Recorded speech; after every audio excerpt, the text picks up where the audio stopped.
নমস্কার বন্ধুরা, রুনিয়ের মম কিচেনে আপনাদের স্বাগত। আশা করি সবাই ভালো আছেন। আজ আমি আপনাদের সঙ্গে শেয়ার করব সুজি দিয়ে তৈরি একটি হেলদি ও টেস্টি ব্রেকফাস্টের রেসিপি। মাত্র এক বাটি সুজি দিয়ে চটজলদিভাবে এই রেসিপিটা আপনারা বানিয়ে নিতে পারেন। খুব কম তেল ব্যবহার করে এই রেসিপিটাকে বানিয়ে নেওয়া যায়। এগুলো হয় নরম ও খেতে হয় কিন্তু ততটাই টেস্টি। এই রেসিপিটাকে আপনারা সকালের ব্রেকফাস্টে, রাতের ডিনারে বা বাচ্চাদের টিফিনে খুব সহজেই বানিয়ে নিতে পারেন। এর সঙ্গে খাওয়ার জন্য একটি চাটনির রেসিপিও শেয়ার করেছি আজকের এই ভিডিওতে। তাই ভিডিওটা স্কিপ না করে পুরোটা দেখার অনুরোধ রাখলাম। তো চলুন দেখে নেওয়া যাক আজকের এই রেসিপি। এর জন্য একটি মিক্সিং বোলের ভেতরে নিয়ে নিয়েছি এক বাটি মতো সুজি। এরপর ওই সেম বাটি মেপে দিয়ে দিলাম হাফ বাটি মতো টক দই। এর মধ্যে এরপরে অ্যাড করে দিলাম 2 টেবিল চামচের মতো চিড়ে। সবশেষে এর মধ্যে দিয়ে দিলাম সেম বাটি মেপে এক বাটি মতো জল। প্রথমে সমস্ত কিছুকে ভালো করে এইভাবে মিক্সড করে নেব। এরপর ঢেকে রেস্ট করার জন্য রেখে দিলাম 10 মিনিটের মতো। এই সময় চাটনিটা তৈরি করে নেব। একটি প্যানের মধ্যে দিয়ে দিলাম 2 টেবিল চামচের মতো সাদা তেল। তেলটা যখন একটু গরম হয়ে আসবে তখন এর মধ্যে দিয়ে দিলাম হাফ টেবিল চামচের মতো গোটা জিরে। জিরেটা যখন একটু বেশ ভাজা ভাজা হতে শুরু করবে তখন এর মধ্যে দিয়ে দিলাম বাদাম, ছোলার ডাল ও একটু বিউলির ডাল। গ্যাসের ফ্লেমটাকে লো টু মিডিয়ামে রেখে ডালগুলোকে খুব ভালো করে ভেজে নিতে হবে। আমি প্রায় মিনিট 2 মতো ডালগুলোকে ভেজে নিয়েছি। এরপর এতে দিয়ে দিলাম 5-6 কোয়া মতো রসুন ও 2টো শুকনো লঙ্কা। ঝালের পরিমাণটা আপনারা আপনাদের প্রয়োজন বুঝে দিয়ে দেবেন। আরও প্রায় 2 থেকে 3 মিনিটের মতো এইভাবে ভেজে নেওয়ার পর এরপর এতে দিয়ে দিলাম একটা মিডিয়াম সাইজের পেঁয়াজ কুচি করে রেখেছিলাম, সেই কুচিয়ে রাখা পেঁয়াজ। ভালো করে পেঁয়াজ এবং রসুনগুলোকে আরও কিছুটা সময় ভেজে নেব, যতক্ষণ না পর্যন্ত পেঁয়াজ রসুনের গায়ে একটু লালচে ভাব ধরে আসে।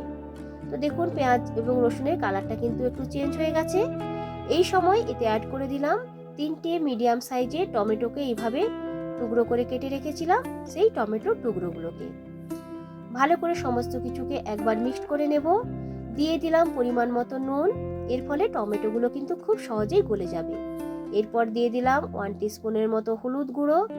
কালারের জন্য এখানে দিয়ে দিলাম সামান্য একটু কাশ্মীরি লাল লঙ্কার গুঁড়ো। সবকিছুকে ভালো করে আরো একটু মিক্সড করে নেব। এরপরে ঢেকে রেখে দিলাম 2 থেকে 3 মিনিটের মতো। 3 মিনিট পর ঢাকনাটি খুলে নিয়ে একবার চেক করে নেব। টমেটোগুলো কিন্তু বেশ নরম হয়ে এসেছে। একটি চামচ দিয়ে ভালো করে টমেটোগুলোকে এইভাবে একটু ম্যাশ করে নেব। টমেটোগুলোকে ভালো করে ম্যাশ করে নেওয়ার পর ওপর থেকে নামানোর আগে দিয়ে দিলাম সামান্য একটু কারি পাতা। লাস্টে কারি পাতাটা দিলে কারি পাতার স্মেলটা কিন্তু এই চাটনির ভিতরে খুব সুন্দরভাবে থেকে যায়। টমেটোগুলো কিন্তু বেশ সুন্দরভাবে গলে গেছে। এরপর গ্যাসটাকে অফ করে এটিকে নামিয়ে রেখে দেব ঠান্ডা হওয়ার জন্য। 10 মিনিট পর ঢাকনাটি খুলে সুজির এই মিশ্রণটিকে একবার চেক করে নেব। তো দেখুন সুজিটা কিন্তু খুব সুন্দরভাবে ফুলে গেছে আর জলটা কিন্তু পুরো শুকনো হয়ে গেছে। এরপরে এই সুজির মিশ্রণটিকে নিয়ে নিলাম একটি মিক্সি জারের মধ্যে। তবে খুব বেশি কিন্তু মিশ্রণ একসঙ্গে অ্যাড করবেন না, একটু একটু করে অ্যাড করে 2 থেকে 3টি ব্যাচে এই সুজির মিশ্রণটিকে দিয়ে সামান্য একটু একটু করে জল অ্যাড করে এইভাবে একটা স্মুথ পেস্ট তৈরি করে নিতে হবে। আমি এখানে 2টো ব্যাচে এইভাবে একটা স্মুথ পেস্ট তৈরি করে নিয়েছি। এটিকে সাইডে সরিয়ে রেখে চাটনিটিকে একবার চেক করে নেব। তো দেখুন চাটনিটা কিন্তু ঠান্ডা হয়ে গেছে।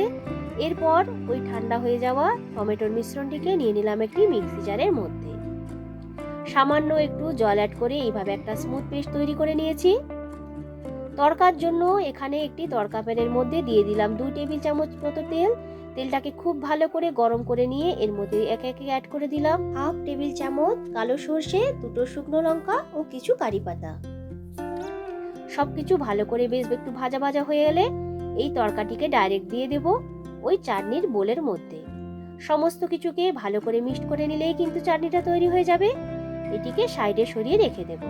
এরপরে ওই ব্যাটারটির মধ্যে দিয়ে দিলাম পরিমাণ মতো নুন, দিয়ে দিলাম হাফ টেবিল চামচের মতো খাওয়া সোডা, সামান্য একটু জল ওই খাওয়া সোডার ভেতরে দিয়ে দেব। এর ফলে খাওয়া সোডাটা কিন্তু খুব সহজেই অ্যাক্টিভ হয়ে যাবে। খাওয়া সোডার পরিবর্তে আপনারা এখানে ইনো ব্যবহার করতে পারেন। ভালো করে ব্যাটারটিকে মিক্সড করে নিয়েছি।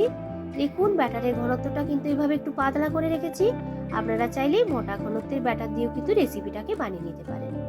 প্যানটাকে বসিয়ে দিয়েছিলাম, ভালো করে গরম করে নিয়ে সামান্য একটু তেল ব্রাশ করে গ্যাসের ফ্লেমটাকে একদম লোতে রেখে 1 হাতা মতো ব্যাটার দিয়ে দিলাম এর ঠিক ওপরে। ওপরটা যখন এইভাবে একটু শুকনো শুকনো হয়ে আসবে, সামান্য একটু তেল ছড়িয়ে উল্টে দেব আরেকটা দিক ভাজার জন্য।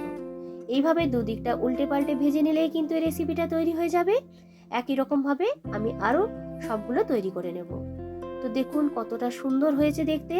আমি কিন্তু আর কোনো তেল এর মধ্যে আর দিলাম না। এইরকম দুদিকটা উল্টে পাল্টে ভালো করে ভেজে নেব। তো বন্ধুরা, আজকে আমার রেসিপিটা আপনাদের কেমন লাগলো অবশ্যই কিন্তু আমাকে কমেন্ট করে জানাবেন। তো দেখুন সমস্তগুলো আমার তৈরি হয়ে গেছে, কতটা সুন্দর জালি জালি এইগুলো তৈরি হয়েছে। এইগুলোকে আজকে সার্ভ করেছি তৈরি করে রাখা টমেটো চাটনির সাথে।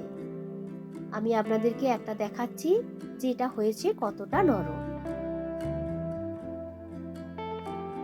এই রকম ধরনের নিত্য নতুন রেসিপি দেখতে চাইলে আমার চ্যানেলটিকে সাবস্ক্রাইব করতে হবে, লাইক, কমেন্ট ও বন্ধুদের সঙ্গে শেয়ার করতে কিন্তু ভুলবেন না। নতুন বন্ধুদের কাছে অনুরোধ রইল আমার চ্যানেলটিকে সাবস্ক্রাইব করার জন্য। আবারও হাজির হব নতুন কোনো দিন নতুন কোনো রেসিপির ভিডিও নিয়ে। আজকের মতো টাটা।